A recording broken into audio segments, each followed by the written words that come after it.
So my formal training for GBDuro starts next Monday. I've put together a plan for myself to get me through to June. So I've thought I'd put together a video now and go over some of the principles of training and ideas of how you can put together a training plan for yourself. So I've done some little graphs and things which I'm going to go through now and give some information and hopefully be of use to some other people, not just training for GBDuro but for the endurance events. Okay, so first of all, apologies for my voice. I'm just starting to get over tonsillitis, so I'm sounding a bit croaky. And also, although I'm a qualified coach, I'm not actively coaching anyone for money, and that this is not anything, I'm not trying to tout for business or anything. This is just giving an idea of how I train, how I put my own plan together, and it's nothing to do with how I put anything together for anyone else, because everyone's a little bit different. Okay, so first of all, what we've got here is this is a general outline of a whole training plan. If you have your event at the very end, and then this being the beginning, you're going to work backwards. So GBDuro for me is at the end of June, and then we're here at the middle of February. Actually, that would be here. So prep phase is everything before now. Prep, it's not something I will put a plan together for. It's just winter basically, where you ride and you keep riding through winter, and there's some things that you sessions and rides that you'll do, and you're just going to keep fit. Base, this is where you're going to start to do some extra miles and trying to get the phrase miles in your legs. Build, this is a bit more intensity stuff, trying to develop your fitness. And then taper, this can be anything from 1 week to 3 weeks usually, and this is where you're preparing and recovering ready for your event. So just to get a little bit more detail, so prep here, this is where I've been up until now, so over winter and until now, middle of February. As you can see, intensity is actually pretty high, and that's because I've been doing a lot on the indoor trainer. Time's been quite limited. We've got darkness outside quite early, and if you're short on time, you can stay fitter by doing more intense rides. So intensity has been quite high with me, and distance, or I should have put really duration, the hours of training has been relatively low. It's been usually under 10 hours a week up until now over winter. As things start now, I'm going to be aiming to get that duration up. What this doesn't account for is rest weeks. I'll get into that in a little bit later, but through the base phase, you're going to be increasing I'll be increasing my distance. I think this takes me from the first base phase goes through week 1 to week 4, and then I go from 5 to week 9. And then during that time, I'm just going to be trying to get lots of distance in. Intensity isn't as important. I've got that kind of fitness in my legs already. I'll still be doing some intense stuff. I've got some road races in and things like that. But general idea of this training block is to get yourself getting used to the long days in the saddle. And then we're into the build phase. As you can see, this red line is your intensity, so you're starting to build intensity all the whole time, and you're going to bring the distance down a bit. So as the rides get more intense, distance can come down a bit. This will take me from weeks 10 up until weeks 17, and then right before the end, so weeks 18, 19, distance or duration comes right down into the taper phase. Ideally, you'd work all these out on a 4-week block, but it's really hard to be perfect. And so for me, yeah, it's 19 weeks, and it's a little bit. You got to be a little bit flexible. So if you had, I'll just go into a 4-week plan. If it was 4 weeks, you'd have this, and what you'll have is 1 week, 2 week, 3 week, starting to increase. 4th week, that's your recovery week. So building your duration of it's either usually duration of riding, but it could also be increasing intensity. And then the rest week, bring it back down low. Maybe 1 intense session, either indoor or outdoor, per week. But the rest weeks are really important. Every 4 weeks, ideally, have a rest week. And just go back to this. Also on here, I've got little B's and C's and A's. These are your events. So A, right at the end, that's your targeted event number 1. B, I've got 2 B events, and then I've got quite a few C events. For your B events, You can maybe rest a day before, but if you start putting more than a few recovery days in, you're going to lose the benefit of the training that you've been doing. So although you might want to do well at these events, they're not your targeted event, so you're not going to have a perfect ride, or if everything goes to plan, you won't have a perfect ride. The C events, they are things that are in a training plan, but you just train through them completely. So I've got some Audax events in there, I've got some road races. I don't, if I finish last, that's fine. It's a training plan for me, and and a training session. So you're using an event as a training session. So for example, that one's a 200k Audax, that's a 300, I think that's a mountain bike marathon event. I think that's a 400k Audax, that's the event. And then the Bs, I've got Trans Wales, which is north to south, one of the racing collective rides, that's the B. That is Santani Stelvio Sportive. Excuse me. Gran Fondo out in Italy. And then GBDuro is A at the end. So this is just one little thing to remember. This is the principles of training. This is something I learned in GCSE PE, but it's applicable to all training and all sessions that you do. So SPORT, S being specific, basically means what you're training for. The training that you do needs to be specific to the event. So the closer you get to the event, the more specific it needs to be. So over winter, it's fine to do some running and stuff, but as I get closer to this event, to GBDuro, I need to be doing training that's as specific as possible to that event. Progression, it's so as time goes on, you need to progress your training and make it harder. By making it harder, that's how you get fitter. So if you're stagnant and you keep doing the same efforts, the same power all the time, that you're only going to get so fit. Overload, same kind of idea. You need to constantly keep building up and up and up in duration and intensity. Reversibility. If you don't use it, you lose it, is a saying that we used to have. So you need to plan it in so that you're constantly working. Rest weeks can be built into a program, but if you train really hard for 6 weeks and then have 3 weeks off, that's not going to be good. So try and keep it constant throughout. Excuse me. And then tedium, basically trying to stop boredom.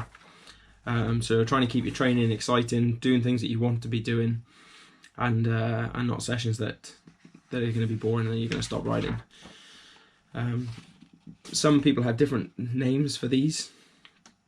I've seen that as something else, and I've seen this as another name. But for cycling, for me, this is what makes sense. So this is what I've always gone off.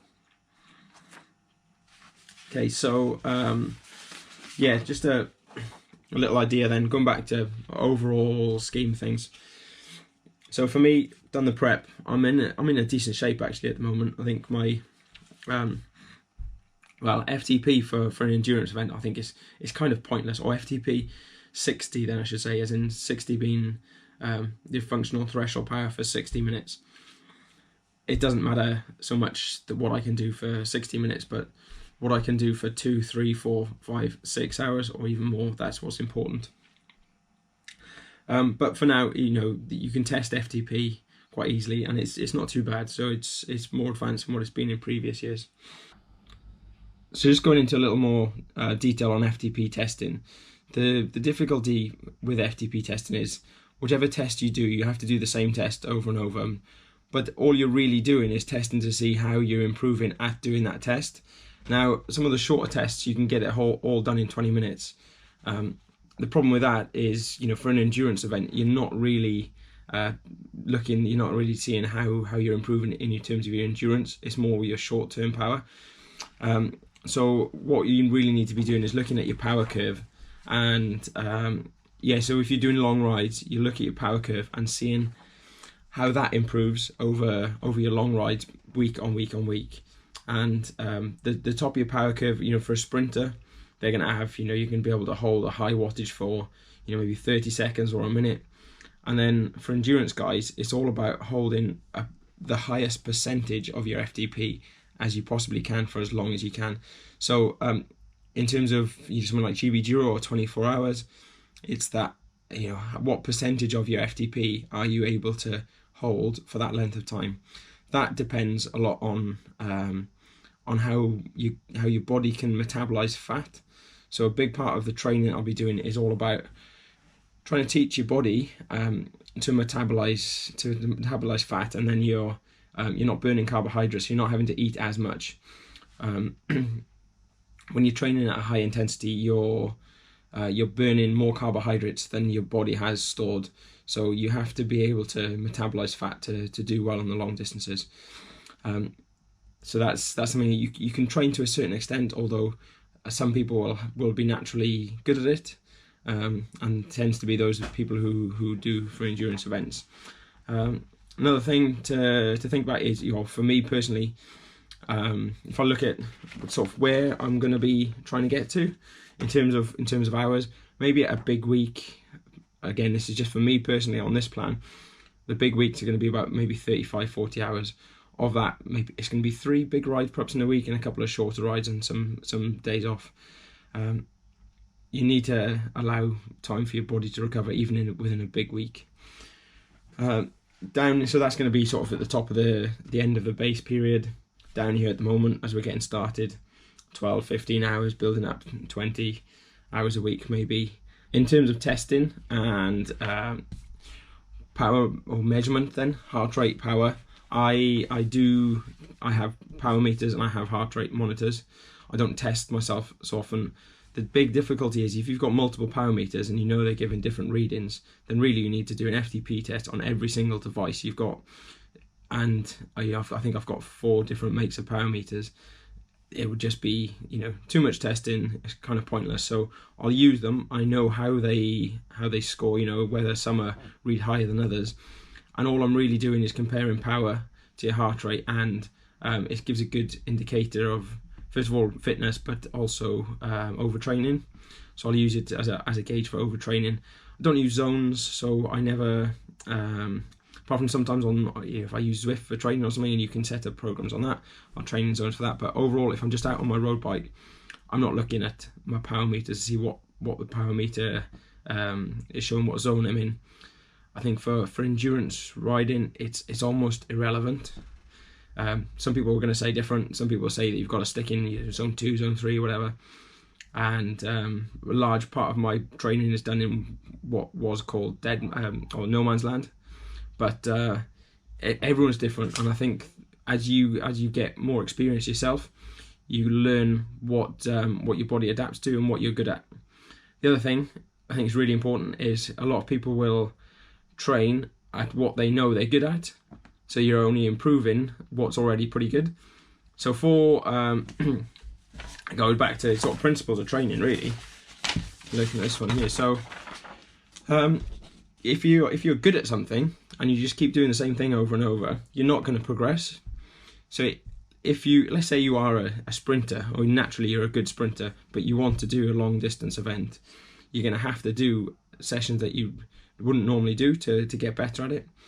And the tendency is with a lot of athletes, and I'll include myself in this, is you will do the sessions that you do well and that you enjoy. So I'll just go out and ride my bike for 3-4 hours on the roads I like, whereas sometimes I know that I need to be doing shorter, harder, more intense efforts to improve my fitness, and vice versa as well. Some people who are very good sprinters will just do shorter sessions. So I think it's really important for people to consider what they want to improve, what their aims of the event and what they need to improve are, and to make sure that they're working on those.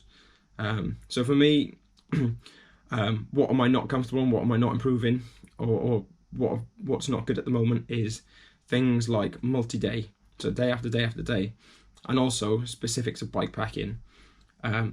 So that's what I need to practice. And okay, it's not a training measurement or anything like that, but still, those would be what I consider my weaknesses. So that's what I need to be working on myself. So as I start the base phase now, I was starting to do as many long rides as possible, making the most of the weekends, trying to get some overnight rides in as well, trying to make it, again, specific to GBDuro. So I'm going to be doing some bike packing stuff and trying to camp overnight, do long days back to back. as things come up, you know, as I've hopefully got some distance in, got these Audax events in, getting myself used to, well, that's the 200, that's the 300 kilometers in a day. So 10, 12 hours on a bike, getting used to that kind of distance. Once I'm used to that, I can start bringing more intense stuff in. So this is going to be a lot of hill climbing efforts, getting used to doing, yeah, sort of not sprints up the hills, and not sort of 2-3 minutes, but constant efforts, 20-30 minute climbs, of which luckily there's plenty around here. And then as we get to the final intense, the taper phase, again, I've got a 2-week taper built in. Distance will come right down, time on the bike will come right down. It'll be maybe 5-6 hours a week, and intensity will stay high. So maybe some indoor sessions, maybe some sprints on the bike. So like most people, I've got a normal life, you know, I've got a job, I've got a family, and I've got to fit in my training around everyday life. So these don't fit in perfectly to a 4-week plan. So I organise events, and I've tried to do it so that my rest weeks are when I'm going to be on site and not going to have time to do. If I bring this back up, so when I'm on site and working towards an event, that'll hopefully be a rest week. So I've got Grit Fest, which is in the taper phase, so that's going to be quite difficult because I need to be doing something still while we're on site. And then Battle on the Beach again, it's going to be one of my rest weeks. So I've built that into my plan. I know in advance, you know, you work backwards from your event, find out the weeks where you know you're going to be okay and when you can do plenty, and then find where you can't do so much, and then ideally put in your rest weeks where you know you're not going to be able to do so much. So for me, I've got 2 phases of base work, 2 phases of build, and then a taper. But the first base is 4 weeks, including a rest week on that 4th. The second base phase is a 5-week plan with a rest week on the 5th. Then I've got a 5-week build phase, again with a rest week on the 5th, and then a 2-week build phase. And then that leads into your taper, so you don't need to have a rest. And hopefully, as things go on, I'm going to try and give some updates, show some of my riding, some of the kit, and as I train and get ready, and get myself prepared for what's going to be the biggest event and the hardest cycling event that I've ever done in end of June this year. So yeah, it all starts now. Hard work begins, and hopefully come June things will be good.